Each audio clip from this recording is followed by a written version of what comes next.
વિસનગર મત વિસ્તારના ધારાસભ્ય અને ગુજરાત રાજ્યના કેબિનેટ મંત્રી શ્રી ઋષિકેશભાઈ પટેલ ગાંધીનગર ખાતેની ઓફિસનું મુહૂર્ત કરીને વિસનગર શહેરની ભાજપ કાર્યાલય ખાતે આવી પહોંચતા જ તાલુકા અને શહેર ભાજપના આગેવાનો અને કાર્યકરો દ્વારા આતશબાજી અને ફૂલોની વર્ષા દ્વારા ભવ્ય સ્વાગત કરવામાં આવ્યું હતું, જેમાં વિસનગર તાલુકાના ભાજપ પ્રમુખ, શહેર ભાજપ પ્રમુખ, વિસનગર ખેતીવાડી ઉત્પન્ન બજાર સમિતિના chairman Shri doctor Jayantibhai Patel, vice chairman Shri Bharatbhai Chaudhari અને તાલુકા ખરીદ વેચાણ સંઘના ચેરમેન શ્રી મહેન્દ્રભાઈ ચૌધરી, નગરપાલિકાના પ્રમુખ શ્રી ઉત્તમભાઈ પટેલ, પૂર્વ પાલિકા પ્રમુખ વર્ષાબેન પટેલ, એપીએમસીના ડિરેક્ટરશ્રીઓ સહિત યુવા મોરચાના કાર્યકરો સહિત ભારતીય જનતા પાર્ટીની મહિલા મોરચાની બહેનોએ પણ કેબિનેટ મંત્રીશ્રીનું સ્વાગત કર્યું હતું.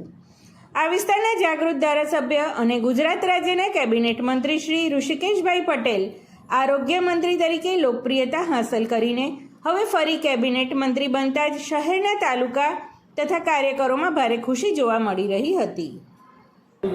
અમારા વિસનગરના ધારાસભ્ય શ્રી ઋષિકેશભાઈ પટેલ સાહેબને કેબિનેટમાં સ્થાન મળ્યું.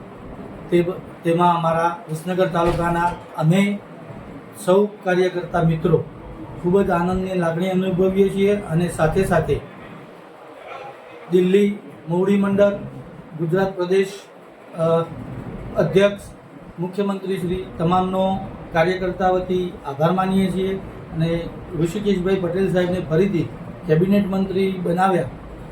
સાહેબના અગાઉના કાર્યકાળમાં જે કેબિનેટ મંત્રી હતા તેમાં સાહેબે જે સારું કામ કર્યું છે તેવું જ કામ નવા ખાતા મળ્યા છે, જેમાં સાહેબ ઉત્તરોત્તર પ્રગતિ કરતા રહે તેવી શુભકામનાઓ સાહેબને.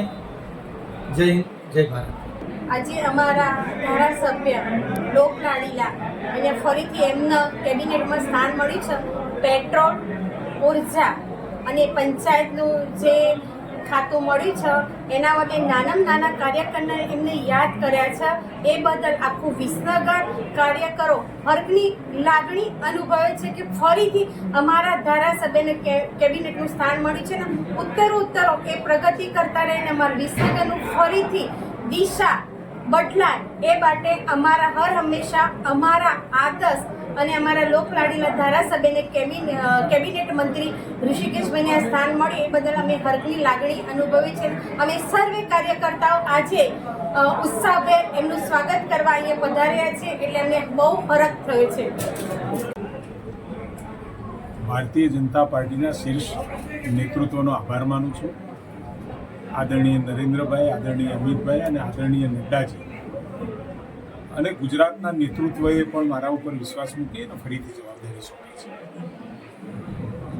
ખાતરીપૂર્વક હું એટલું કહી શકું કે ભારતીય જનતા પાર્ટીની સરકાર હંમેશા વિકાસને વળગી રહીને કામ કરી રહી છે અને આવતા સમયમાં પણ આદરણીય પટેલ સાહેબની, ભૂપેન્દ્ર પટેલ સાહેબની સરકાર આ જ દિશામાં આગળ વધશે.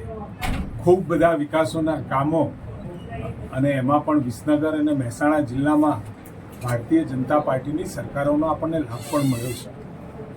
વિસનગર એનું ઉદાહરણ છે. એટલે સ્વાભાવિક કે આખા ગુજરાતની અંદરથી જે અવાજ હતો, વિકાસનો અવાજ હતો, એ વિકાસના અવાજને હંમેશા એને અનુલક્ષી અને સરકારે પ્રજાના હિતોને અને દિલમાં સ્થાન પણ બનાવ્યું છે. સાથે ભારતીય જનતા પાર્ટીના કાર્યકર્તાઓ કે જેઓ હંમેશા કોઈ પણ કઠિન પરિસ્થિતિમાં, પૂર હોય કે કોવિડની પરિસ્થિતિ હોય, વાવાઝોડું હોય કે અતિવૃષ્ટિની પરિસ્થિતિ હોય, ત્યારે ભારતીય જનતા પાર્ટીનો કાર્યકર્તા પણ લોકોની વચ્ચે રહી અને કામકાજ કરતો જોવા મળ્યો છે. કોઈ પ્રસંગ એવો નથી આવ્યો કે જ્યારે મુશ્કેલીનો સમય હોય એ વખતે પાર્ટીનો કાર્યકર્તા, ભારતીય જનતા પાર્ટીનો કાર્યકર્તા એ જગ્યાએ સ્પોટ ઉપર ના હોય, એ જગ્યાએ પહોંચી જાય અને તરત જ મદદ પહોંચાડવા માટે તત્પરતાથી, તન, મન અને ધનથી એ કામ કરતો હોય છે. અને એ જ કારણ છે કે આજે સમગ્ર ગુજરાતની અંદર અને સમગ્ર ભારતની અંદર આદરણીય મોદી સાહેબનું નેતૃત્વ અને એમને જે રસ્તો બતાવ્યો છે એ પથ ઉપર દરેક સરકારો પણ ચાલી છે અને કાર્યકર્તાઓ પણ ઉત્સાહથી લોકોની વચ્ચે રહ્યા છે. સાહેબ, દિવાળી કાલે છે અને આજે અહીંયા દિવાળીનો માહોલ કાર્યકર્તાઓ દ્વારા જોવા મળ્યો. સ્વાભાવિક છે કે કાર્યકર્તાઓનો ઉત્સાહ હોય અને એ કાર્યકર્તાના ઉત્સાહથી હું ગદગદ પણ છું. અને આ કાર્યકર્તાઓ કે જેને આ મંત્રી પદું એ ઋષિકેશભાઈ પટેલનું નથી, એમના જેવો જ એક કાર્યકર્તા છું. અને મને જે સ્થાન ઉપર જેમની મહેનતથી આજે ગુજરાત રાજ્યની સેવા કરવાની તક મળી છે, એવા કાર્યકર્તાઓનો આજે ઉત્સાહ હતો. મને પણ ખબર નહોતી જ્યારે હું ગાંધીનગરથી આ દિવાળીનું વેકેશન છે અને દિવાળીના વેકેશનમાં આવ્યો એટલે અહીંયા ઓફિસે આવતાની સાથે જ ખબર પડી કે કાર્યકર્તાઓ બધા ભેગા થઈ ખૂબ આનંદથી મારું સ્વાગત કર્યું છે.